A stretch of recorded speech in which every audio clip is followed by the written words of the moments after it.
Welcome to EPG Pathshala. This module will discuss the atmospheric oxidation of acid rain precursors. Acid rain occurs when the pH of the rainwater is less than 5.6. Normally, the pH of pure water must be 7. But if it is acidic and less than 5.6, only then it is called acid rain. Who is responsible for this? The substances which are responsible for this are called acid rain precursors. These are sulfur dioxide, nitrogen oxides, NO and NO2, sometimes organic acids, and few more. In this module, we will discuss the kinetics of the oxidation of these acid rain precursors. It may be pointed out that it is involved research, it complicated research, and the mechanisms are difficult to explain here in this lecture, but I will give an outline. This will help you to understand the subject not discussed in many books. Acid rain precursors are sulfur dioxide, NOx, NO and NO2, formic acetic acid, and H2S and CH3S3. Out of this H2S is first oxidized to SO2 and then to sulfuric acid. The photochemical oxidation of this compound is important. Not much chemistry of this has been studied. The question is, when SO2 dissolves in water, it forms sulfurous acid, H2SO3. When they dissolve, they also form HNO2. Then, if the acids are there, what is the need for their oxidation? Reason is, sulfurous acid is a weak acid. HNO2 is also weak acid. So, if they are dissolved and weak acids form, their dissociation will be small and they will not cause any significant acidity of rainwater and not cause acid rain. Oxidation of SO2 and NOx forms very strong acids, H2SO4 and HNO3, which are fully dissociated in water, any kind of water, rainwater, cloud water, fog water, mist, and water film. And complete 100% dissociation you can assume because we are dilute solutions, and this will be hydrogenized by both of them. So, they cause the acidity. So, it is necessary that these compounds must be oxidized to form strong acids like this and this to cause acidity, and actually this happens. What we are concerned is, here is, what is the chemistry behind their oxidation, what is the mechanism of their oxidation, and how this happens. When this SO2 and they are oxidized into acid, the oxidation occurs in both gas and aqueous phases. Remember, the gas phase is always present, aqueous phase is present more importantly when there is a rain, or when there is no rain. Even if the clouds are in the atmosphere, the clouds contain tiny droplets of water, so aqueous phase is there. Even if there are no clouds, there is humidity, and because of humidity on the surface of buildings, leaves or anywhere, there is a thin water film, so that provides the aqueous phase. In the aqueous phase, oxidants, SO2, NOx and other acid precursors are, what are the oxidants for SO2, NO in gas phase? Hydroxyl radical, hydroperoxy radical, organic radicals, and molecules like ozone, oxygen and hydrogen peroxide, that is the gas phase oxidation. This always occurs. I will come later on about this hydroxyl radical and these radicals. They are very important. In aqueous phase oxidation of SO2, the important oxidants are H2O2, ozone and O2. This is always present. They are formed in the atmosphere. They are secondary pollutants, and this is always present in the atmosphere. It is 21%. Oxidation of O2 by O2 is referred to as auto-oxidation, which mainly occurs in aqueous phase in two ways.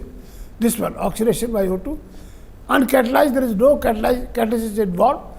And second is catalyzed by homogeneous metal ions and particle surface catalyzed oxidation. Particle surface is provided by dust particles. The metal ions are always present in rainwater. You to take any sample of water, even distilled water, the water that is used in injections, you analyze it, you will find metal ion concept. For example, iron would be around 10 to the power minus 7 mole per liter.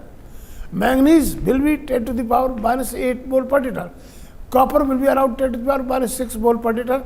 And these small trace metal ions concentrations are sufficient to cause catalysis. They play important role in these reactions.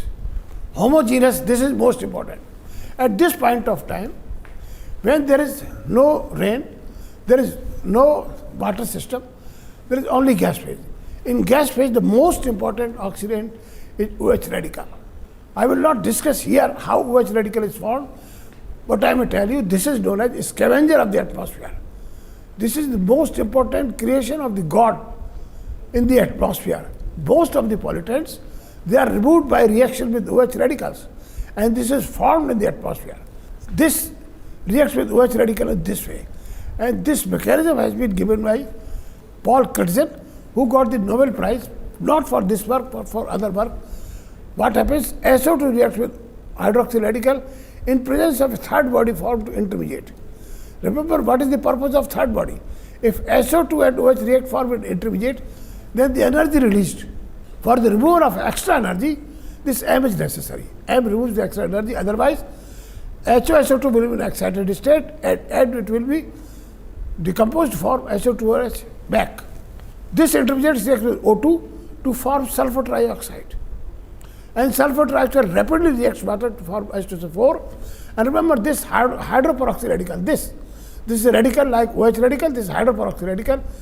This reacts with NO to form OH, NO2. So OH has been regenerated. So this reaction mechanism is beauty of OH being an oxidant as well as a catalyst. It is regenerated. This is the overall reaction can be written as SO2, OH, O2, H2O, H2SO4 and HO2.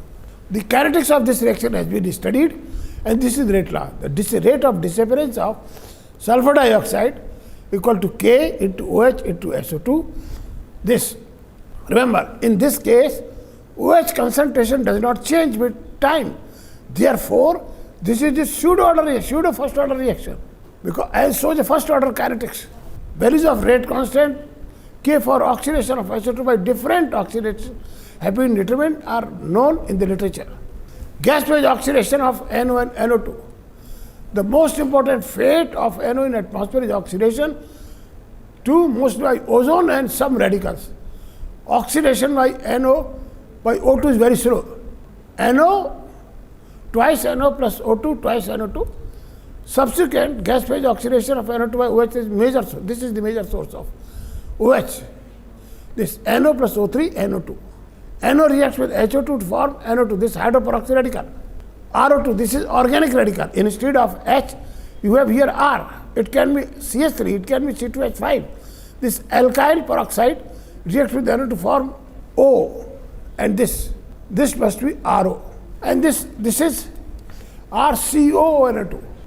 This is acetyl alkyl peroxide plus NO gives you RCO2 and NO2, twice NO plus O2, twice NO2, and OH plus NO2, HNO3. So this reaction involves so many steps. There may be some more steps also. At a daytime, reasonable concentration of NO2 has been estimated to be 1 into 10 to the power 6 molecules per centimeter cube. Its lifetime is 1 day. It is highly reactive. It doesn't stay for more time. Its residence time is only 1 day. There are other reactions which can produce HNO3, gas phase reaction, NO2, oxidation of NO2 by O3 to give you NO3. Now I will tell you this NO3 is very important radical, and it controls the nighttime chemistry. The daytime chemistry is controlled by OH radical, the nighttime chemistry is controlled by nitrate radical.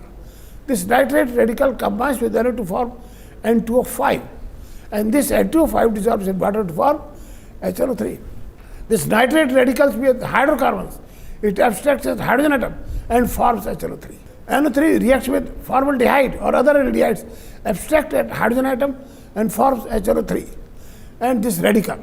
In polluted urban atmosphere, the concentration of alkanes, 100 pp excluding methane, formaldehyde and acetate, these are the values of hydrocarbons, they react with nitrate radical.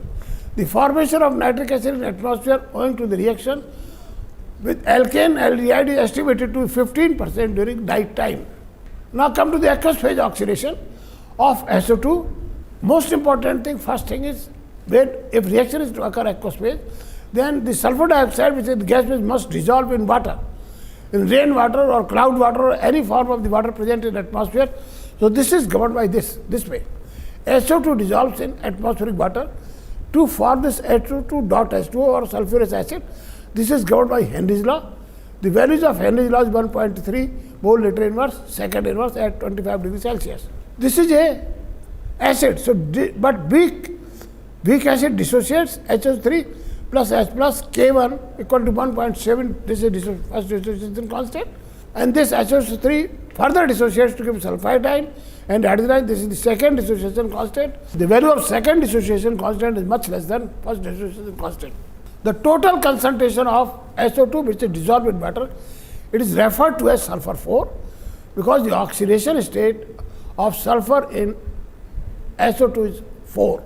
Sulfur 4 is the sum of all different species of SO2, SO2 dot H2O, HSO3 negative, SO3 2 negative. Or if SO2 dot H2O from this, we can write it like this. From this equilibria, these values, or finally we get this equation 1 plus K2 upon H plus K1 K2 upon H plus square. Remember, this H plus is in the denominator, in the drum everywhere. So, if hydrogen ion concentration decreases, this factor will increase and solubility will increase. So, sulfur 4 dissolves more when the pH of the water present in atmosphere is high. This is relevant to India because here the pH is high. So, sulfur dioxide will dissolve easily in water. Their other atmospheric oxidants are hydrogen peroxide and ozone. Hydrogen peroxide, it is formed by the reaction of HO2 plus HO2 to give you H2O2 plus O2. Hydrogen peroxide is formed by bimolecular combination of hydroperoxy radical. This hydrogen peroxide that is formed in the atmosphere, it has a Henry's law constant, or its Henry's law constant is high, 7 into 10 to the power 4 liter mole inverse atmosphere inverse at 25 degrees C. Okay, so it readily dissolves in atmospheric water. Reported value of H2O2 is 0.1 to 8.8 into 10 to the power minus 6 cloud water, 1.7 10 to the power minus 5 rainwater, this mole per liter. The mechanism of this reaction is quite involved. I am not discussing it. The overall oxidation reaction is 1 mole of H2O2 reacts with 1 mole of sulfur 4 to give you sulfur 6, that is sulfate ion.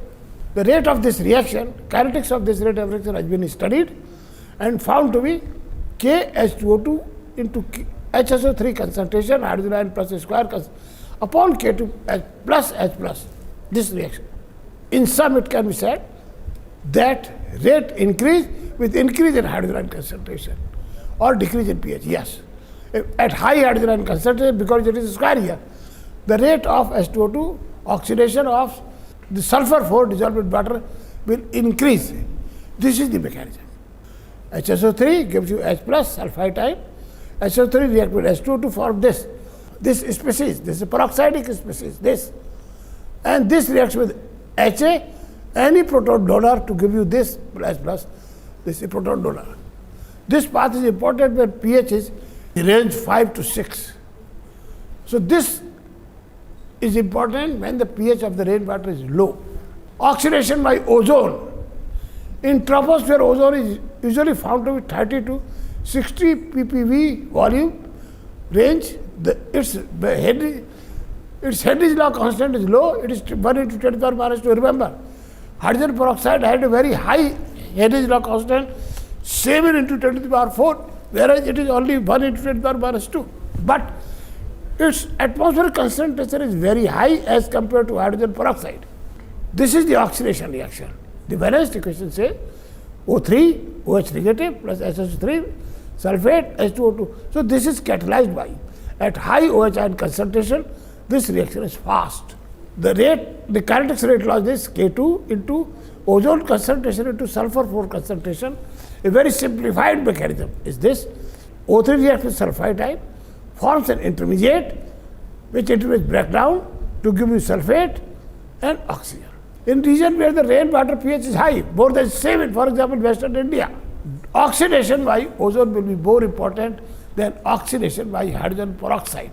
So, it must be remembered, when the rainwater pH is low, for example, Europe and North America, the oxidation by hydrogen peroxide will be more important, whereas in places like India, where the rainwater pH is high, the oxidation by ozone will be more important. So God has taken care of both the situations. When the pH is low, hydrogen peroxide is the oxidant. When the pH is high, ozone is oxidant. Oxidation of sulfur 4 by oxygen, this, whether bisulfite or sulfite ion, both are oxidized by O2. One molecule of this, 1 mole of this, half mole of O2 give you sulfate ion. Now, even if we take water, laboratory water or rain water or any form of water, we don't add anything to it. We call it an uncatalyzed reaction. The fact is, it is not truly uncatalyzed because the impurities present in water, for example, iron, manganese, copper, they intervene and catalyze this reaction. So this is actually trace metal ion catalyzed reaction. This reaction is inhibited by organics. If you add organic compound, for example, benzene, the reaction will stop. If you add toluene, the reaction will stop. There are many kinds of organic acids, organic compounds which decelerate the rate of this reaction. Ammonia, presence of ammonia decelerates the rate of this reaction. Ammonium salt also decelerates this reaction. So this reaction is susceptible to catalysis by metal ions and inhibition by several organic and some inorganic compounds. What is the mechanism of this reaction? This reaction proceeds by a radical mechanism involving oxysulfur radicals. These are this SO3 negative, sulfite ion radical. This is SO4 negative, sulfate ion radical. It must be understood sulfate ion is SO4 2 negative. It is SO4 1 negative. So this is called sulfate ion radical. This is peroxomonosulfate ion radical. Peroxomonosulfate ion is SO5 2 negative. This is SO5 negative. So this is only 1 negative. So each of them has a 1 unpaired electron. So they are all radicals. The mechanism of this reaction is when in dissolved water there is sulfite ion, the metal ions present as impurity, you have not added from outside, but they present in impurity, reacts like this. This 1 electron oxidation, this is reduced to Mn-1 plus. For example, it is iron 3 plus, it will be reduced to Fe2 plus. And the sulfite ion SO3 2 negative is reduced to SO3 negative sulfite ion radical. This, like any radical, free radical reaction, there are 3 most important parts: initiation, propagation, and termination. So this is the initiation reaction. Now propagation, there are 4 steps. SO3 radical reacts with O2, very fast reaction, to form peroxomonosulfate ion. This peroxomonosulfite ion reacts with sulfite ion, but in 2 ways, 2 parallel reactions. One forms sulfite ion radical and peroxomonosulfate ion. This peroxomonosulfate ion radicals in another step react with sulfite and sulfate ion radical reaction and sulfate. The difference must be understood. Here peroxomonosulfite ion reacts to form this peroxomonosulfate ion radical reacts with sulfite ion to form peroxomonosulfate ion. Here peroxomonosulfate ion radical reacts to form sulfate ion radical here. And this sulfate ion radicals reacts with sulfite ion to form SO4 2 negative, SO3 2. This reaction is very fast.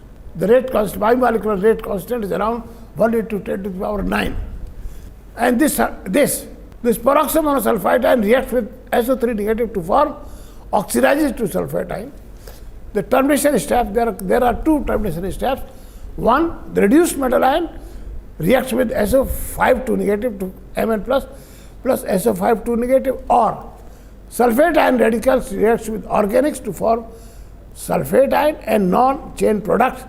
The key chain carrier in the whole process is this. This is responsible for oxidation. The sulfate ion radical, the chemistry of sulfate ion radical is now being used in wastewater contamination. This is being produced and this is being used to destroy several organic contaminants which may be present in a water sample. Metal ion catalyzed oxidation of aqueous SO2. Several metal ions, iron, manganese, copper, still other, which may be present or may not be present, from anthropogenic sources, and soil are the major catalysts in the atmosphere. These are the catalysts. Our soil samples, they have iron, they have manganese, they have copper, small trace amounts, and these trace amounts are sufficient. Metal oxides are the major constituents of anthropogenic materials, material particulate emissions, and they fly us. What happens when high temperature combustion takes place? And then what happens? The metals are converted to their highest oxidation state, oxides. That is how iron oxide, copper oxide, magnesium dioxide are formed, and they are released in the atmosphere. In the aquated aerosol particles, the leaching of soluble metal compounds introduces metal ions in the aquasphere.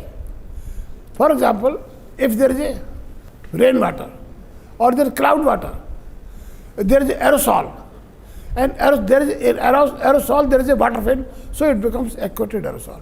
The soluble part which is present in aerosol, this will dissolve in it, and the soluble part may have metal ions which are catalysts, for example iron, magnesium or copper. So this is how metal ions are introduced in the rainwater or in aerosols. Iron is the most important trace metal present in all aqueous media such as rainwater, cloud water, fog and mist. I may add that iron is the most important universal catalyst for this sulfur dioxide oxidation in water, and this has been thoroughly studied. There has been more than 100 studied on this particular reaction, and there are reviews available on this. Iron, the catalysis by iron will depend upon the pH, because speciation of iron 3 changes. When the pH is low, it is iron present is iron Fe3 plus iron, for example pH 1, but at low pH less than 2.5 it is iron 3 plus or FeOH2 plus. At high pH it is present like this, the hydroxide complexes, and at still higher pH, for example 5, 6, the polymeric iron species are present there. Kinetics of metal ion catalyzed oxidation of sulfur formed by O2. We give the example of catalysis by iron because it is most important. In low pH solutions, less than pH 3, it obeys the rate law. Rate equal to minus d sulfur 4 upon dt equal to K into sulfur 4 concentration into catalyst concentration of iron 3. The copper catalyzed reaction obeys a similar rate law. Manganese catalysis has a more complicated rate law, but all these reactions follow a radical mechanism. This is common to all of them. And the sulfate ion radical SO4 negative is the species which carry the radical chain. Catalysis by aerosol particles, the suspended particle matter. It is an inhomogeneous mixture of large number of substances, silica, minerals, rock powder, fly ash, soil particle, metal ion and what not. This aerosol particles may also catalyze. How? This SO2 oxidation of due to their incorporation in atmospheric water, either due to surface or least metal ions in the catalysis or both. Let me repeat it. The catalysis by aerosol can be due to the surface. The metal ion, the aerosol gets incorporated into raindrop or atmospheric water. Over its surface, O2 and sulfide, they are dissolved, they are adsorbed and they form sulfuric acid. Or the aerosol, from aerosol, the soluble metal ions dissolve in water, the metal ions leach and they catalyze the reaction. Both kinds of things, but the surface catalysis is normally unimportant. So in this module, we had opportunity to learn about oxidation, pathways of oxidation of dissolved sulfur dioxide, that is sulfur 4, and NON, NO2 oxides. We discussed the mechanism of all these reactions by gas phase oxidation by OH radicals, HO2 radicals, and in aqueous phase by oxidants, ozone and H2O2. The catalysis by metal ions, of oxidation by O2, and the mechanism, that is free radical mechanism, very involved mechanism, that has been briefly outlined. Thank you.